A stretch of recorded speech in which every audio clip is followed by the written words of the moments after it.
வணக்கம் வணக்கம் அன்பு நண்பர்களே, அனைவருக்கும் இனிய வணக்கம். இன்றைக்கி நாம் இந்த வீடியோவில் எதை பற்றி பார்க்க போகிறோம் அப்படின்னு பார்த்தீங்கன்னா, திமுகவில் முக்கிய எம்பியான ராசா அவர்களை குறித்து 2G ஊழல் வழக்கு சம்பந்தப்பட்ட ஆகியவை பாஜக மாநில தலைவர் அண்ணாமலை தற்சமயம் டிஎம்கே ஃபைல்ஸில் 4வது ஆடியோவாக வெளியிட்டிருக்கார்.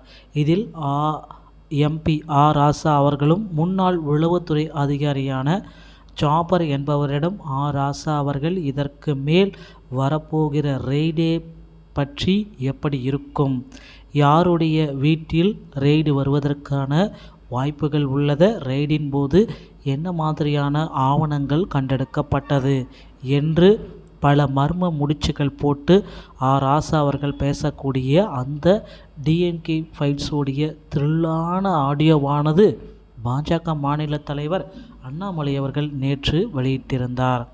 அந்த ஆடியோவில் பேசப்பட்டது ராசா அவர்களும் முதலமைச்சர் ஸ்டாலின் அவர்களும் தற்சமயம் கடும் வாக்குவாதத்தில் ஈடுபட்டுள்ளதையும் எந்த ஒரு காணொலியிலும் முழு விளக்கமாக பார்க்க போகிறோம் தான். நம்முடைய சேனலுக்கு நீங்கள் இப்போ தான் முதல் முறையாக வரீங்கன்னா மறக்காமல் சேனலை சப்ஸ்கிரைப் பண்ணி வச்சுக்கோங்க. நீங்கள் சப்ஸ்கிரைப் பண்ணால் மட்டும்தான் அரசியல் வட்டாரங்களிலிருந்து வெளியாகக்கூடிய எந்த ஒரு தகவலாக இருந்தாலும் அதை நான் உங்களுக்கு நோட்டிஃபிகேஷனாக கொடுக்க முடியும். மறக்காமல் நம்முடைய சேனலை சப்ஸ்கிரைப் அண்ட் பெல்லை கிளிக் பண்ணி வச்சுக்கோங்க. குறிப்பாக டிஎம்கே ஃபைலுடைய தி ரியல் ராசா குறித்து வெளியாகக்கூடிய இந்த 4வது ஆடியோவை பொறுத்தவரை எம்பி ராசா அவர்கள் பல மர்ம முடிச்சுகள் போட்டு பேசியிருக்காரு. எதன் அடிப்படையில் பேசினார், ஆப்போசிட்டில் பேசுகிற ஆளுக்கு மட்டும்தான் புரியுமோ அப்படி மட்டும் பேசிட்டு இடையில் யாராவது ஒட்டு கேட்டால் கூட அது புரியக்கூடாது வண்ணத்தில் தான் ராசா பேசியிருந்தார். குறிப்பாக 2 சீட்டுகள் வந்து என்கிட்ட கொடுத்தாரு அப்படின்ற மாதிரி ராசா அவர்கள் முதலையே தன்னுடைய ஸ்டேட்மெண்ட்டை கொடுக்குறாரு. இரண்டாவதாக 2 சீட்டுகள் வந்தது இதனுடைய உறவினர்கள் வீட்டில் வருவதற்கு வாய்ப்பு இருக்குது. அது போலவே முன்னாள் காங்கிரஸ் எம்பியாக இருந்த கேசிபி அப்படின்ற மட்டும் சொல்லப்படுகிறாரு.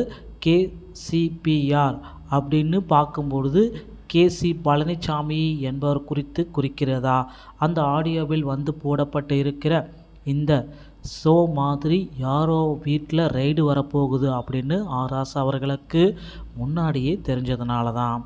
அந்த ஆடியோவில் உள்ள பார்த்தீங்கன்னா முன்னாள் உளவுத்துறை ஐஜி ஜாபர் என்பவரிடமிருந்து தகவல் கொடுக்குமாறு என்னோட வீட்டில் அந்த டைரியை வந்து எடுத்திருக்காங்க அப்படின்ற மாதிரி ராசா அவர்கள் அதை சொல்லியிருக்காரு.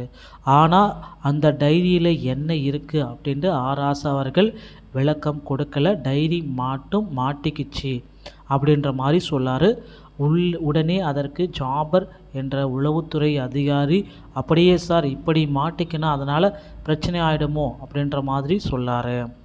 அதுக்கு ராசா அவர்கள் அதெல்லாம் ஒன்றுமில்லை பார்த்துக்கலாம் அப்படின்ற மாதிரி சொல்கிறாரு. குறிப்பாக இந்த தகவல் எங்களுக்கு யார் கொடுத்தது என்று ஜாபர் மீண்டும் கேட்குறாரு.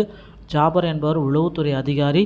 அவர் கேட்குறார், யார் வந்து கொடுத்தாங்க, யார் இந்த தகவலை கொடுத்தது, இந்த தகவல் கன்ஃபார்ம் உண்மையிலே தான் வந்து இருக்கா அப்படின்ற மாதிரி திரும்ப திரும்ப கேட்குறார் ராசா. ஸோ எல்லாத்துக்குமே ஒரே பதில்களை தான் குறிப்பிட்றாங்க. இது தொடர்பான எக்ஸ் வலைதளத்தில் அண்ணாமலை அவர்கள் 4வது திமுக எம்பி முன்னாள் அமைச்சர் இடையேயான உரையாடல் 2G வழக்கில் முக்கிய குற்றவாளி எம்எஸ் ஜாபர் சைட் தமிழக மாநில உளவுத்துறையின் முன்னாள் தலைவர் திமுகவுடைய கோப்புகள் அப்படின்ட்டு டிஎம்கே ஃபைல்ஸ்ன்ற பிரகாரம் இந்த ஆடியோவை லீக் பண்ணுறாரு. இதனால் ராசா அவர்கள் மீண்டும் திகார் சிறைக்கு செல்வதற்கும் வாய்ப்புகள் அதிகம். இந்த மாதிரி அரசியல் வட்டார தகவல்களை நீங்கள் உடனுக்குடன் பெறணுமா, நம்ம சேனலோடு இணைந்திருங்கள். அடுத்த வீடியோவில் இன்னொரு செய்தியோடைய உங்களை சந்திக்கிறேன். நன்றி, வணக்கம்.